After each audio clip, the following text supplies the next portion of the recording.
I'm just saying, that shit doesn't go down on Crystal Lake. Jason doesn't play that way, all right? He accepts everyone just the way that they are. He killed. But wait, as long as I've been alive, Michael Myers has been killing indiscriminately. He's been killing for the better part of 40 years now, yeah. Yeah. And I've never had killed all ages, all races. What is his total body count? Good God. Every time a new movie comes out, they make charts with bodies, and they're like, Michael's killed this many, Jason's killed that many. This is a very October episode. This is the Halloween episode, isn't it? Yeah. It is. It is. Well, it's going to come out right after Halloween. But no, it should come out on Halloween. Halloween? Monday is not. Day after. You are correct. See, All Jesus Saints Day. Christ. Anyway, All Saints Day. Well, according to you wouldn't know anything about that, you heathen. These two send plenty of saints to go be all of them at the same time. Even gay ones, but apparently that's not allowed. That's not allowed anymore. You kill teenagers that are fucking in the woods, fine, fair enough. You come after the gays or somebody that identifies as some other sexual than hetero, you better buckle Didn't your Dave have seatbelt. a point about this recently? I don't know. God. About when you go for that community, you pay the price. Everybody else is fair game. Whoa. Back up. I don't care that you hacksawed that chick's head off with her screaming bloody murder, but don't you come for the trans. Well, if you haven't guessed it yet, the top has blown off of Hollywood's already scrambled lid, and they're now coming after Michael Myers because apparently, spoiler alert, skip the next 10 seconds if you haven't seen it yet. We haven't either. Apparently, Michael kills a gay couple in the new Halloween movie, and everybody's in trouble. Isn't that supposed? We're all on probation. Here's the thing, and then to track that back to the Chappelle thing, like that's part of being included.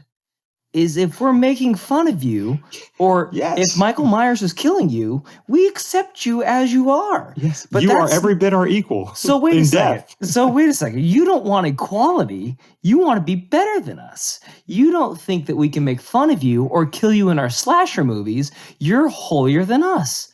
You've transcended our plane of just putting average human existence, putting P's and V's, so to speak, or vice versa. If you have a V and like a P in it, then that's fine too. All for it.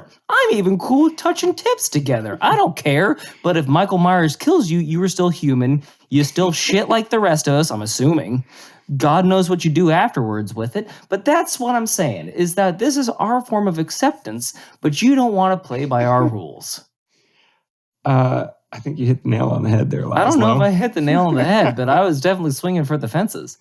I mean, the great philosopher Dave Chappelle is, he really drove that point home.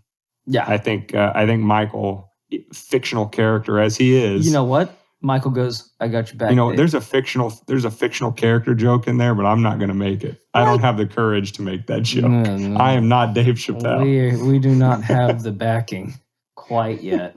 But I just remember as farcical as these movies get, when Jason went into space, Jason X, whatever it was, he grabbed a woman by the head, shoved her face into liquid nitrogen, froze it, and then smashed it against a wall and smashed her frozen face off. Not a problem for the trans community. Not even enough. Not women's rights out the door. Fuck it. They got their suffrage. Let's move on. But by God, Myers knifes a couple of queer eye for the straight guys. And we got to take the streets. We got to take our purple-headed hair to the streets and fight this tyrannical William Shatner painted white masked mask murder. We almost made it to 69, but we got canceled 2 episodes too early. Nice. That would have been nice. It would have been nice. It's not Is nice. that going to be if we make it there, that's the title. No matter what we're talking about, it's going to be nice. You heard it here first, sports fans. Hey, stay tuned for episode 69. If we make it to 69, nice. Well, anyway, enough Mike Myering around here. Enough clowning around. You want to get into the actual episode? I think we should actually get into our last episode ever of the podcast. Let's full throttle. Charlie's Angels 2.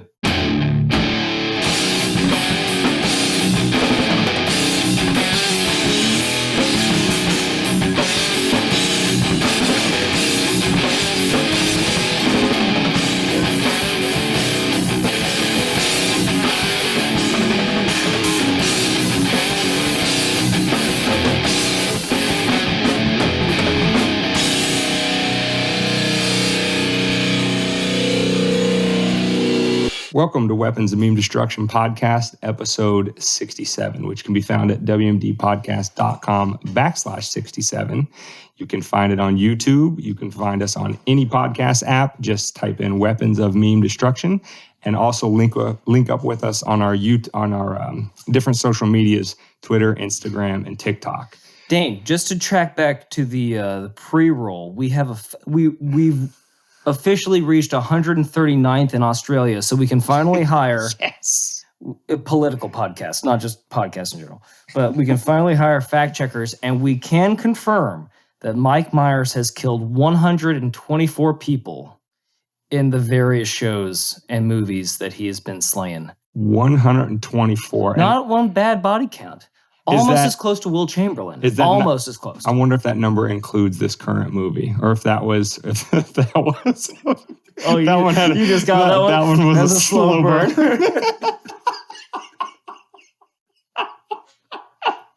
You'll get there someday, Mike. Just keep going. Believe in yourself. Okay. Oh man. Wilt Chamberlain. All right. Anyway, we're focused. We are professional. We are focused. So profesh. And Michael Myers is a bigot. Anyway. Funny story. So is Will Chamberlain. He is professional. I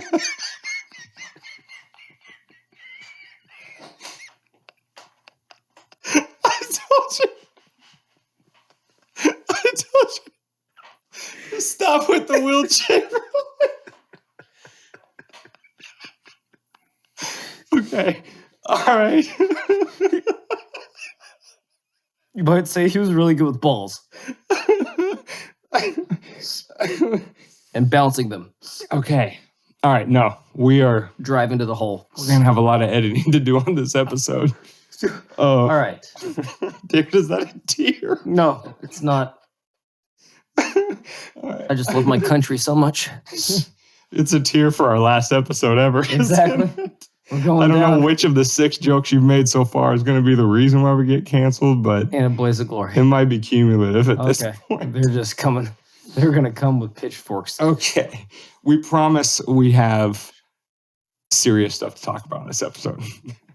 And I'm hoping that David can somehow weave some Wilt Chamberlain in with Joe Biden in the rest of this episode. I could have made another joke. But if anybody can do it, I think it's anyway, our gracious co-host here. We gotta. Okay. Anyway. No more hiding the ball.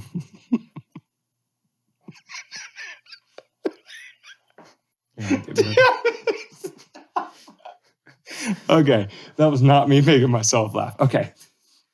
Today's topic it's been in the news for a couple weeks now, and some more pressing stuff has come up, so it's taken us a while to get to this one. But it's deservedly so, still pissing a lot of people off. It's the IRS proposal to start tracking bank accounts of a de minimis amount of $600. That is a huge word, and I'm glad you just dropped some smart on this episode.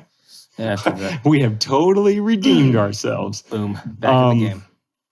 Now, it's interesting when you read the proposal because they start giving the purpose for why they want to potentially have this new rule, and it mentions, oh, well, because of these these transactions that are happening in business accounts, keep that in mind, business accounts, because they point that out a few times, about 166 billion of federal theft, federal revenue, is lost to the federal government every year. So what is their solution to crack down on these businesses?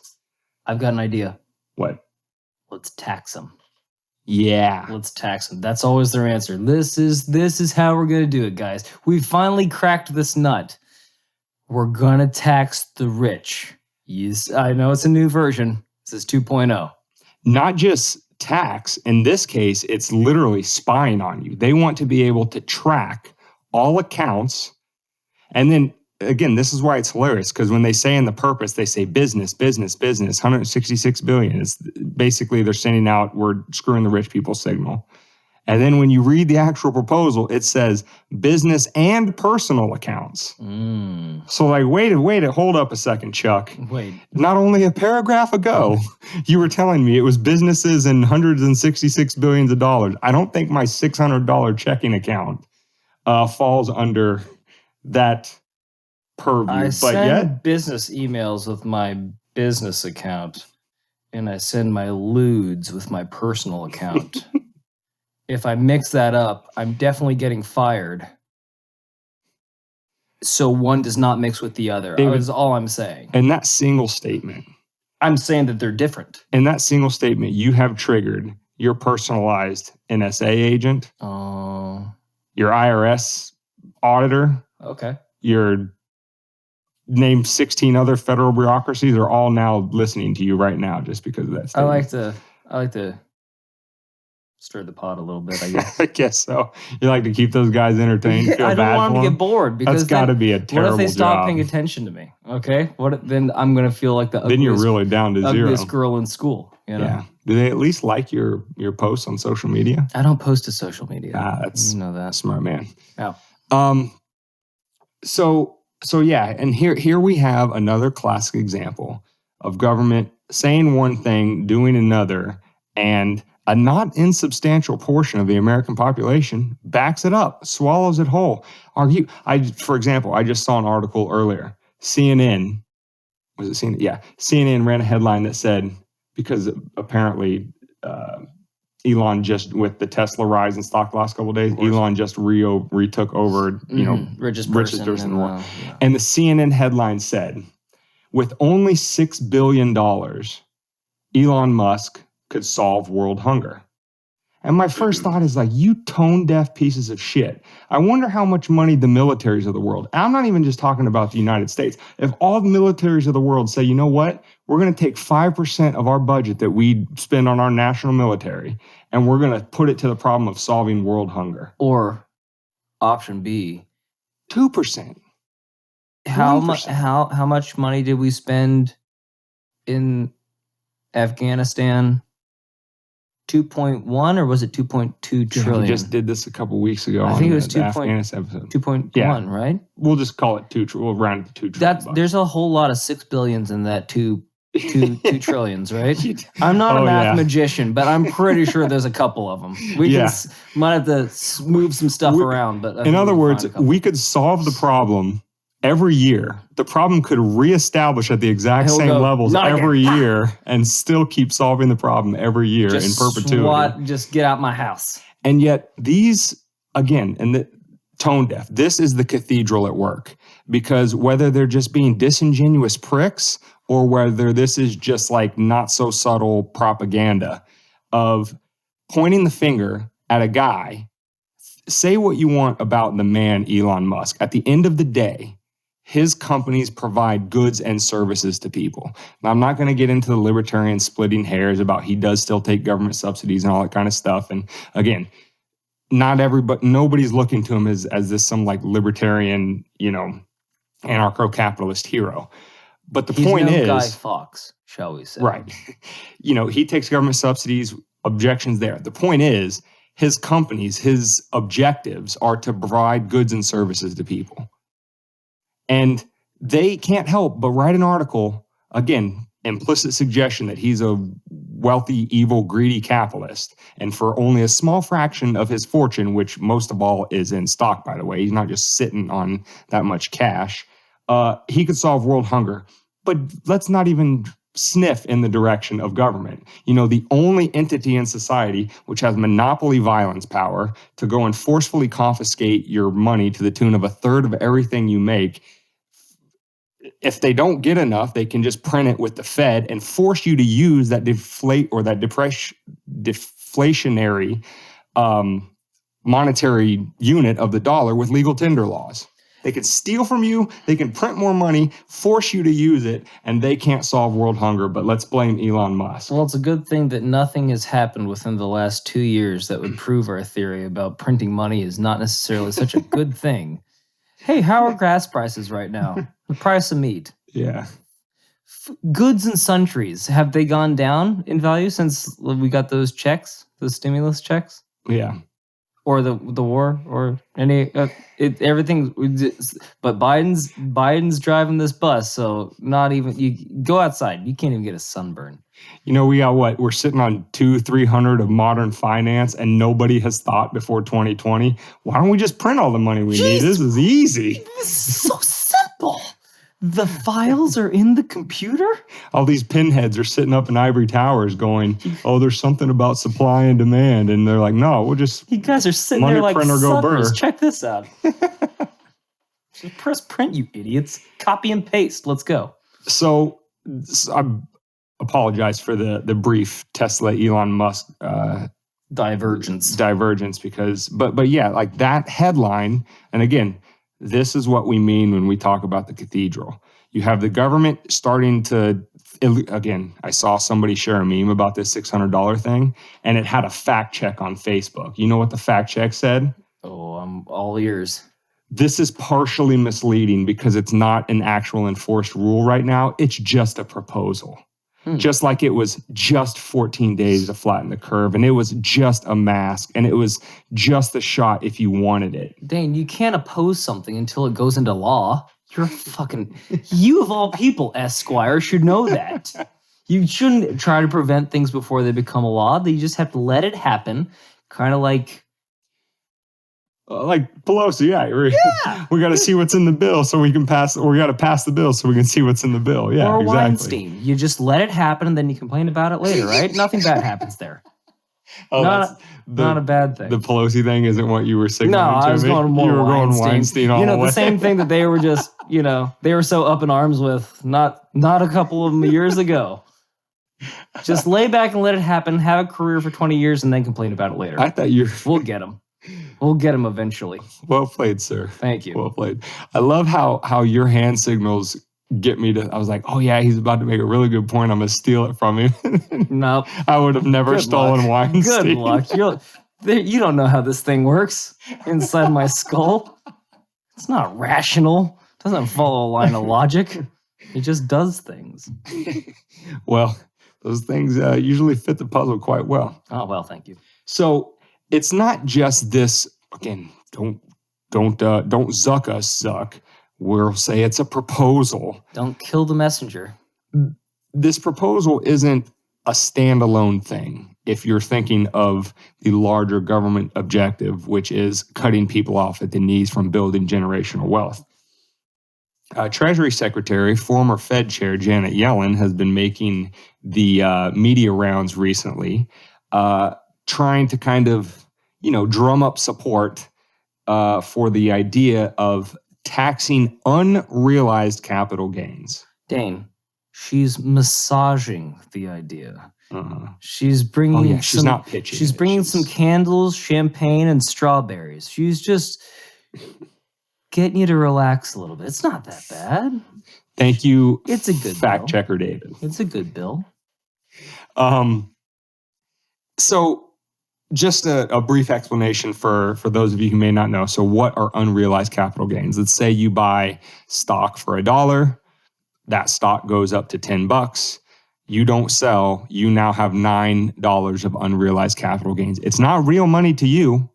It's not money you can pay your bills with, at least not until you sell the stock and actually realize the capital gains, which again is different. That is taxable already.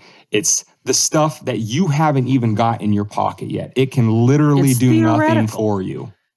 It's right. You're paying money to succeed. Yes, they want to steal real money from you before you actually have the money that gives them the basis to steal it in your pocket. So, but I'm assuming that once you pay that real money for the theoretical money, once you pull that theoretical money out, you don't have to pay any taxes on that either. You don't have to pay the capital gains on that. They're going to waive those. They're going to waive those. They're just taking one away and then they're replacing it with the other. Because that's what Big Daddy government. They just want you to succeed, pat you on the bottom of the keys. They're helping you on one side and on the other. No, they're screwing you coming and going. And I mean, she says it's not a wealth tax, it's a tax on unrealized capital gains, which is just the same thing with more steps. But what she's really the seed that she's trying to plant is this is going after wealth. And she actually says it. She actually says it a couple of times about it's going after the wealthy, it's going after wealthy. But it's not even a tax. It is actual property theft. Like the whole premise of a free society is property rights. And the proposal is to take that from you. And why is it property rights? Because think about what stock is.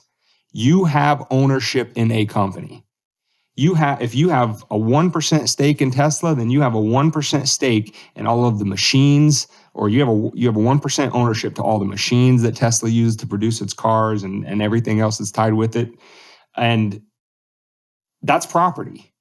In the legal sense of the word, in the textbook definition, it is property, and they are stealing it from you on its theoretical value that you haven't even realized yet. I believe what the economic scholars call this, I think it's called the double dip. I think they're taking 2 scoops of Haagen-Dazs instead of just the one out of your pocket. Because like I said, I mean, it doesn't serve any reason other than to keep the people. And then they never mention the fact, and we've mentioned this before, they can keep saying tax the rich, they can keep saying tax the businesses.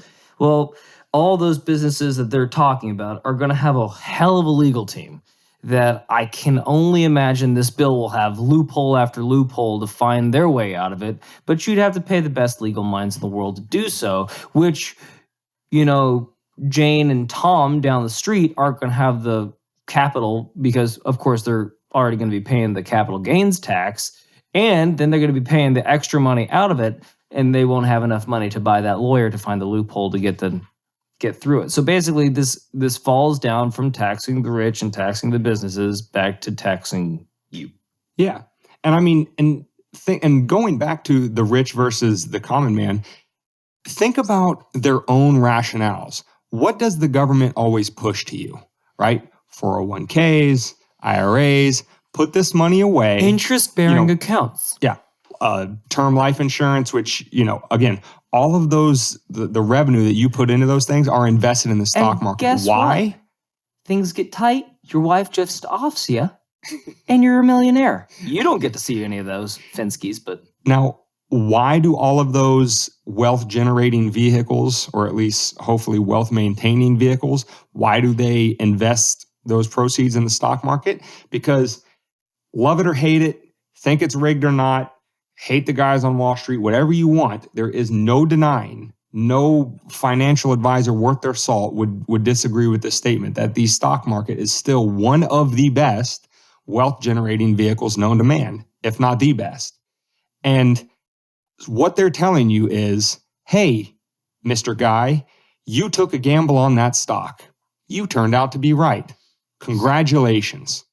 Do you want to keep staying invested in this company that you believe in because you think that you invested in Amazon in the early 2000s and now look at how much money you would have today if you just held on to your stock? We're not going to allow you that opportunity because before you even get there, you're going to have to liquidate some of that. You're going to have to remove some of your portion in your wealth-generating vehicle to pay for money that you don't even have in your pocket. That is... By the way, it's a conniving way to do it, but it is the most direct assault on the middle class and the lower rungs of the socioeconomic ladder having a chance at building generational wealth, and it's cutting them off at the knees. As an entity, is the government as an entity allowed to invest in our stock market? Like buy shares and stuff like that? Mm-hmm. So maybe they should just do that then, like the rest of us. Yeah. Just a fucking idea. Just a thought. Just a careless thought. I mean, but... Think about how hypocritical that is from, again, the only institution in society who can legally steal money from you. And if they don't do enough, they can just counterfeit even more. Again, another thing illegal for us, which steals from you silently via inflation, which again, the fact that middle-class people even have to get into something risky like the stock market is an anathema thing that comes from a fiat system of currency. Because if we were still on the gold standard, and you own gold back in the 50s, and you just put that gold in a bank account, you're not investing it, you're just putting the piece of gold in the account. That thing would have appreciated to astronomical heights when you think about today what gold is worth in terms of per ounce versus what it was back then.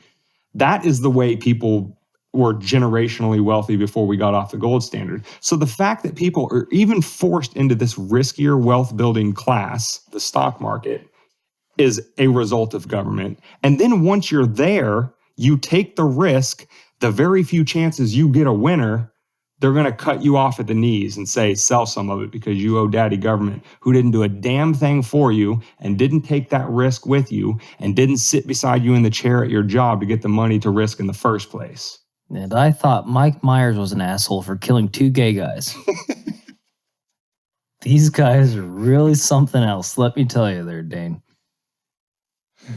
David, see, this is why I love you, man. Oh? I get angry and really wrapped around the axle and, Let's bring you back. Let's bring bring you back down. It's not that bad. It's been going on for years. It'll go on for years later. That's true. About 5. It's going to last for about 5 more years before this whole thing comes apart. But it's fine. We're going to have fun.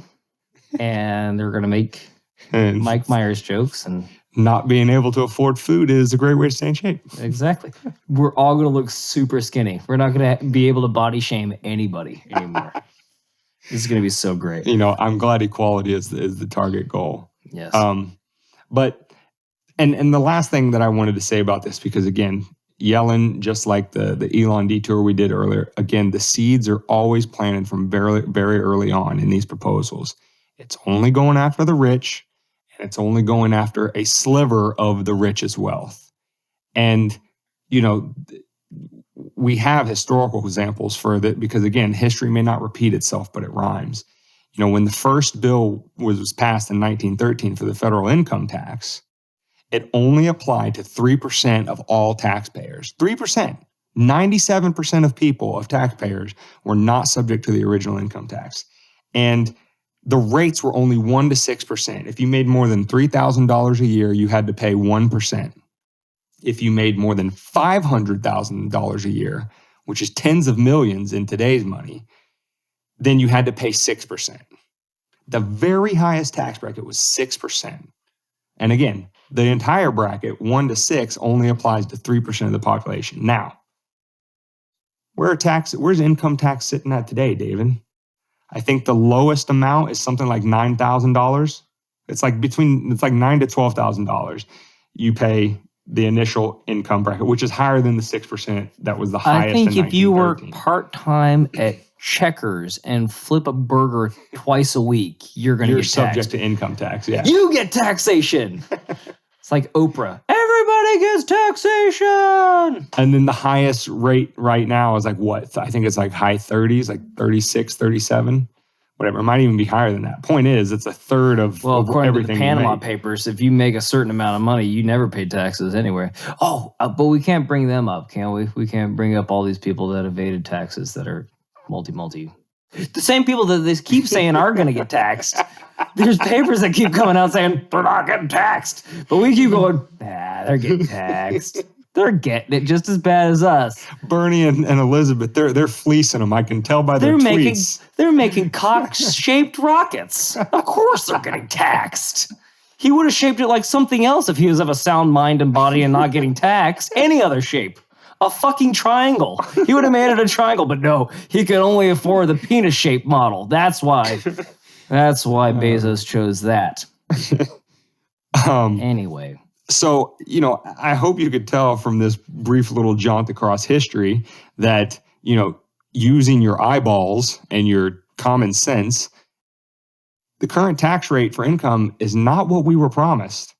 It's not on just the super rich, a very small sliver of the population, and just a small sliver of their overall wealth. I think we've been had, people. So I don't know how many more times we've been had. That was probably not grammatically correct. Had to have had with a had. Yeah. I don't know how many more times it's going to take, but if you are still eating up these lines of tax the rich, soak the rich, eat the rich aren't paying their fair share, like you hear it everywhere from everybody on a certain side of the political spectrum, but it ain't going to stop with them. It's going to stop with you. And if you think it's hard as a millennial, which I think we're on pace to be the first generation from the preceding one that doesn't out earn or have a better, a higher standard of living than the generation that preceded us. I wonder why. Like that.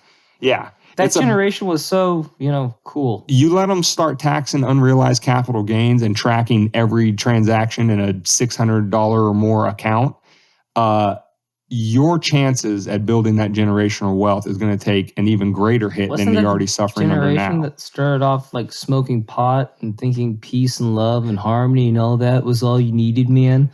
Now they're the greediest fucking generation that there's ever been. That's driven. That's shit. I'm not paying for this. My son and my grandson and my grandson's grandson will pay for this shit. I'm me. I want some more money. Yeah. Anyway, Dane, where can they find this wonderful episode 67? They can find our last episode of the podcast at wmdpodcast.com/67. They can also find us on YouTube and any podcast catcher. Just search Weapons of Immune Destruction.